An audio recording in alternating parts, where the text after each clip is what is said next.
خدای تعالی او مخلوقا مبارک و پیروز بوگوتنا قرآن دا خدا تعالی او مخلوق مبارک و پیروز بگوتنا قرآن أسوة حسنة، يعني أو وك شخصيتك نمونية، يعني مكمل ترن جه تمام انسانیت را پیشکش او تقدیم کریه.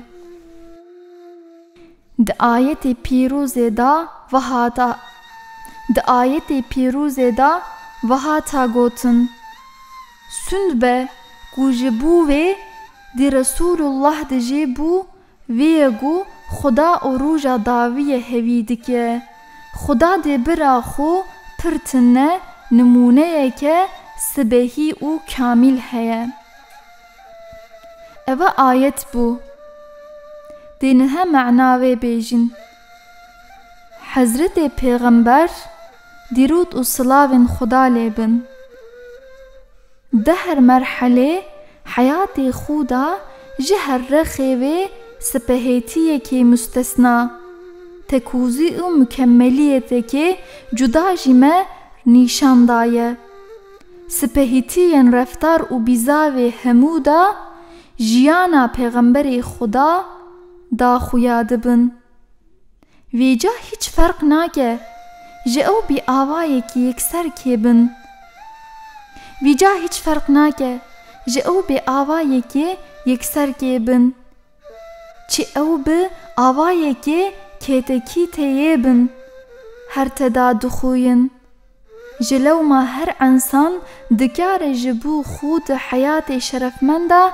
مزنیمه پیغمبر خدا صلی الله علیه و سلم و سنت ویا سنیایه دا سپهیترن و جلو ما هر انسان دکار جبو خود حیات شرفمنده مزنیمه پیغمبر خدا صلی الله علیه و سلم و سنت و سنیایه سپهیترن و تکوسترن رفتار و بیزاوان دبینه و وانج خوره ببجیره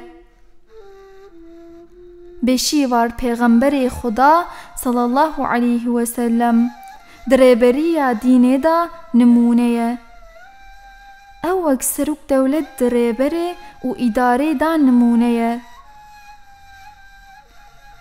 او جبو مروین کو کتنه تکیلیه حسکرنا الهیه دا جنمونه او دما دنیمتن خدا خو دا قرد بو جبو شکرداری تواضویه یعنی نفس بچوکیه خوجرا نمونه او دا زمان و مکان زور و زحمت دا بصبر و تسلیمیت خو نمونه او دبارا بلاو کرنا غنیمیان دا بجومردی نمونه او دبارا دلوانی و شفقت کرنا لفرد عائله و مالباتا دا نمونه او دبارا مرحمت کرنا لقلس و لوزان بی کسان کلیان او دبارا مرحمت کرنا لقلس و لوازان بی کسان کلیان و بیچارهان دا نمونه او دوباره عفو کرنا سوچ کرانان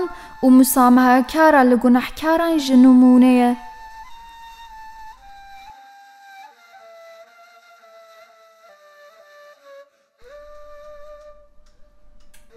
هکت مروه که زنگین و خویدی ثروت بی جومرد و توازی نفس بچوکیای و پیغمبر مزن تفکر بکه او کو مزنن اربابن او دولمندن کو لتمام عربستانه زال حکمدار بون جبو حسکرنا محبتا خو رامو دسته بکر بون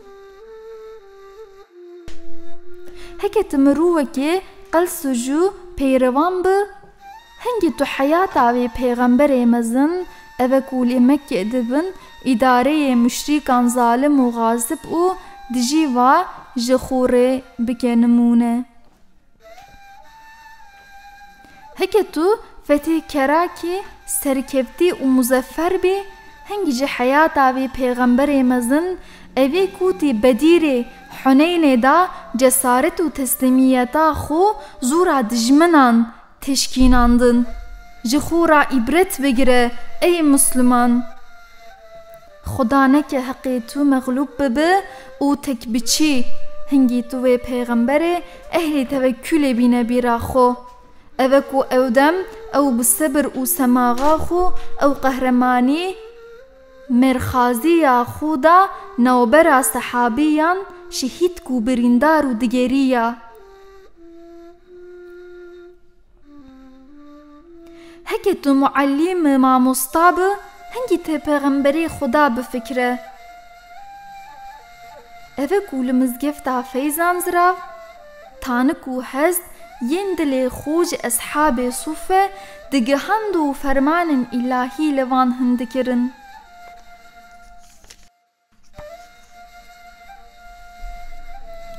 Heke tu vaîzekî şîretkar û murşîdekî emîn bi. Hingî te bi guh dikê li dengê şirîn û pêxemberê Xuda guhdarî bike. Ev gotî hundirê mizgefta nebevî da ji sahabiyên xwe re sohbet dikir û ji wan ji dilê xwe hikmet dipêşikandin.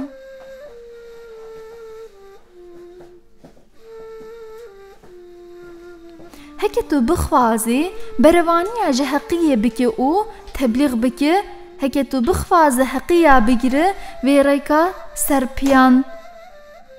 Heke tu mijar dibe te arîkariyek ji nebîk û piştevaniya da bikin, hingî tu li jiyana pêxemberê Xuda binêre. Ev ku li Mekka Mükerrem jî her çûra arîkariyê mehrûm bû. Li dîsa wê li hemberê zalim û sîstemkaran heqî îlan dikir û ev ji bo hidayetê gazî dikirin.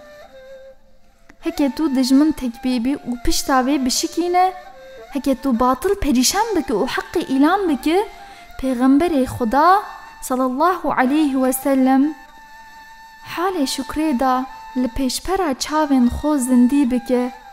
Ev ku di roja fethê Mekke da digel ku serdarekî galîb û serketî bû jî lêbelê dîsa li ser pişta heştîra xwe hervekî ku bîçe sicûdê vîsan bi nefis biçûka û tevazû çû nav bajarê pîrûz û muqeddes û bi ser xwe neçû.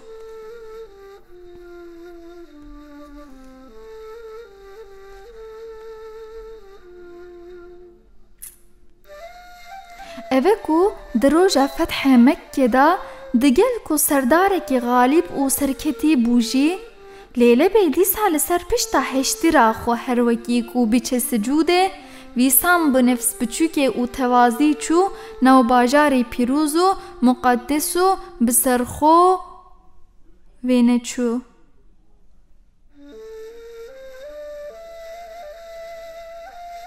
Heke tu mirovekê bêkesb û yetîm bû nûrê bîne bîra xwe. Ew pêxemberê Xuda sallallahu aleyhi ve sellem yê bû sevî bî yetîm bî. Cigerpareyê van û masûm û begunehê tek van bû.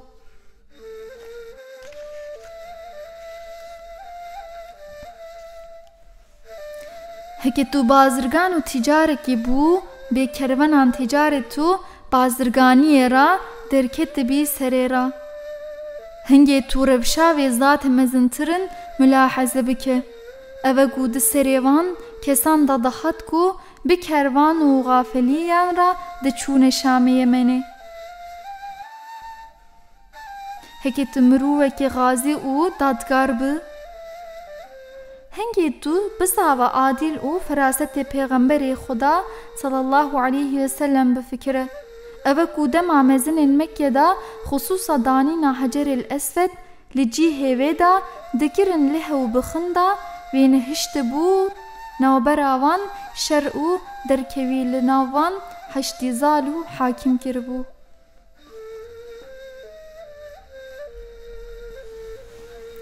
Dîsa çavê xwe li tarîxê vegerîne.